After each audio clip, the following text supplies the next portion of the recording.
Porque quando nós temos uma experiência real com Jesus, a primeira coisa que acontece é que o pecado começa a nos incomodar. Quantas vezes a nossa reputação, ela nos precede e ela engana as pessoas e nos engana. Quantas vezes nós vivemos dessas reputações, né? Aqui em casa a gente tem, eu gosto muito de cozinha e a gente não costuma sair tanto para comer, algumas raras exceções, e quando a gente sai a gente acaba indo nos mesmos lugares. E para mim, para eu que sou meio cozinheira, né, não sou, nem todo dia o que eu faço sai bom, mas para eu que sou meio cozinheira, ter a sensação de que eu poderia talvez fazer um prato melhor do que aquele que eu como fora de casa, é frustrante, né? Você ir num lugar e aquele lugar falam tão bem daquele lugar, e quando você vai e come aquela comida, fazer esse negócio não é tão bom quanto disseram. Acho que em casa a gente come melhor, né? Reputação. E muitas pessoas zelam muito por uma reputação diante dos homens, sem, no entanto, zelar por uma realidade diante de Deus. A nossa reputação, ela é sim importante, né? É importante que nós zelemos para que a gente dê um bom testemunho às pessoas. Isso é importante, mas a nossa capa, aquilo que vai do lado de fora, não é mais importante do que aquilo que vai do lado de dentro. E a igreja de Sardes, ela se esqueceu disso, se esqueceu dessa essência. Ela se gabava de ser uma grande igreja, se gabava de ter, né, talvez fosse uma igreja com muitos membros, talvez fosse uma igreja com muitas programações, mas, no entanto, Jesus a chama de igreja morta, né? Quantas vezes a igreja hoje, ela tem uma reputação, né? Falo de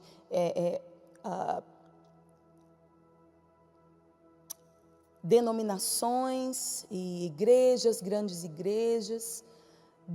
reputações, mas o quanto daquilo que é visto é real, o quanto daquilo que os homens veem é considerado diante de Deus. A palavra de Deus nos diz que todas as nossas obras serão provadas pelo fogo. Apenas aquilo que foi feito de material precioso é que vai permanecer. Todo o resto vai se queimar, né? Tudo mais vai se queimar.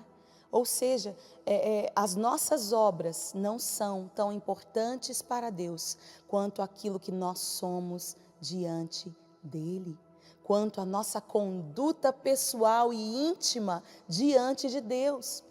Acontece que hoje nós vivemos numa sociedade, num tempo onde a imagem é muito importante, né? Nós já falamos isso tantas vezes aqui, onde prioriza-se a imagem, zela-se pela imagem, né? Eu quero sair bem na foto, esse é o meu melhor lado, não é, né? Quero que as pessoas me vejam bem arrumado, bem maquiado, né? E nós hipervalorizamos aquilo que nós vemos pelas redes sociais, hipervalorizamos aquilo que, na verdade, é apenas uma fachada, uma capinha, porque do interior apenas Deus sabe, apenas Deus conhece. E Jesus diz a esta igreja: você tem fama, você tem fama de que está vivo, mas está morto. Diante dos homens você parece que está vivo, diante dos homens você parece uma igreja avivada, diante dos homens você até parece, tem barulho, tem atividade, tem programação, diante dos homens parece que está vivo, mas para mim, diz o Senhor, está morto, para mim está morto. E o que Jesus está dizendo aqui é que, embora existisse toda uma liturgia nesta igreja, embora existisse todo um ritualismo do culto cristão, as pessoas que estavam nesta igreja, grande maioria delas não eram nascidas de novo, não tiveram uma experiência com Jesus real.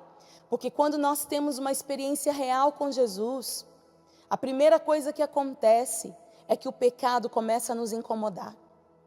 Nós começamos a não nos adequar, a gente já não se adequa mais a certo tipo de ambiente.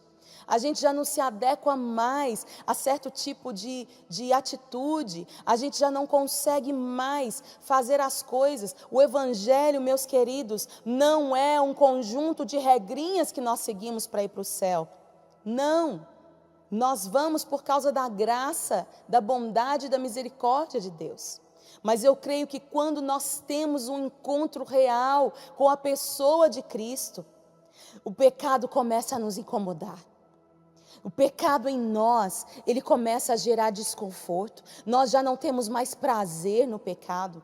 Não é necessário dizer não faça isso, não faça aquilo outro, porque o coração que é rendido realmente a Jesus, que realmente teve uma experiência a Jesus, vai começar naturalmente a sentir nojo do pecado. Aquilo que eu fazia antes eu não quero mais fazer. Aquilo que eu vivia antes eu não quero mais viver.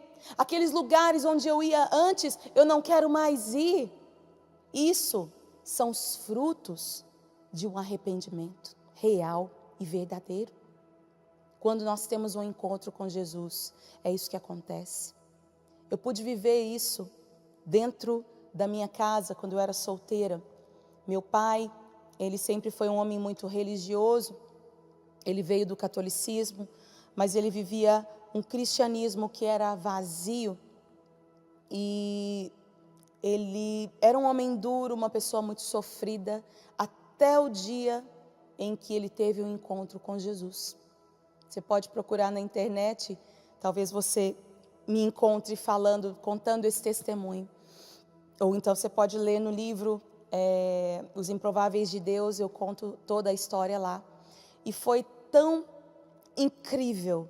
Eu tinha 6 anos de idade, quando meu pai se converteu. E eu nunca me esqueci do dia em que meu pai se converteu. E particularmente da semana em que ele se converteu. Sabe por quê? Porque a mudança pela qual ele passou foi radical. Foi radical.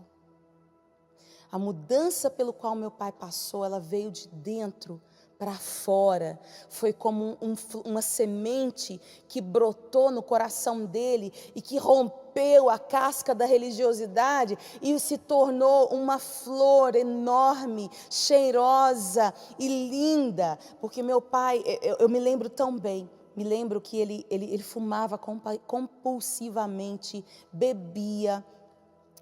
Ele era rude com a minha mãe, de um jeito, ele nunca bateu na minha mãe, mas meu pai era um homem muito, muito duro, muito frio. E eu me lembro que quando ele veio para Jesus, naquele domingo em agosto de 1981, quando ele veio para Jesus, eu me lembro muito bem do homem que não chorava porque era duro. Meu pai não chorou nem quando a mãe dele morreu. E no dia em que ele recebeu a Jesus, as lágrimas romperam, o coração duro foi quebrado diante da presença de Deus. Eu me lembro dele chegando em casa, pegando as bebidas que ele tinha, as bebidas alcoólicas, e ele jogou tudo dentro da pia, porque imediatamente ele entendeu que ele não precisava mais beber para ficar feliz. Ele não precisava mais fumar e ele não conseguiu mais colocar cigarro na boca. Deus fez um milagre. E imediatamente, a conversão do meu pai, ele parou de fumar. E imediatamente, ao momento que ele teve uma experiência com Jesus, aquela experiência foi tão real que ela teve frutos. Ela trouxe frutos que as pessoas puderam ver. Meu pai era um homem muito sério e muito sisudo. Ele se tornou um homem alegre. Ele trabalhava no salão, cortando cabelo. E quem sentava na cadeira dele ouvia do Evangelho de Jesus. E quantas pessoas se converteram com meu pai. Meu pai se tornou um evangelista, cortando cabelo. Ele já morreu, já tem uns 15 anos, mais ou menos. Ele se tornou um evangelista naquele salão. Um homem cheio do Espírito, cheio da palavra. E os frutos eram mostrados, fluía, não precisava fazer força. Meu irmão e minha irmã, um dos sinais de que nós tivemos uma experiência com Jesus é a mudança no nosso caráter. É a mudança nas nossas escolhas. É a mudança no meu ponto de vista, no meu jeito de ver as coisas, mudança de mente, metanoia, é isso que o encontro com Jesus faz. A gente já passa a não se conformar mais com as coisas desse mundo, dessa terra. A gente passa a não se sentir mais confortável com o pecado em nós e com um mundo que institucionaliza o pecado. A gente já se sente um ET neste mundo, um mundo que jaz no maligno, né? Como diz a palavra do Senhor. A gente se sente um ET. Por quê? Porque a gente é religioso e gosta de regrinhas? Não. É porque o Espírito que habita em nós, que tem ciúmes de nós, ele afirma a nossa filiação em Deus e ele nos conscientiza do pecado, da justiça e do juízo de Deus. O Espírito Santo que habita em nós, ele se sente desconfortável quando eu peco. E por isso ele me conscientiza de que eu preciso pedir perdão. Então eu passo não mais a ter prazer no pecado. O pecado me entristece. O pecado na vida do crente é um acidente. E o crente passa a não ter mais prazer no pecado. A experiência real com Cristo, ela gera isso no ser humano.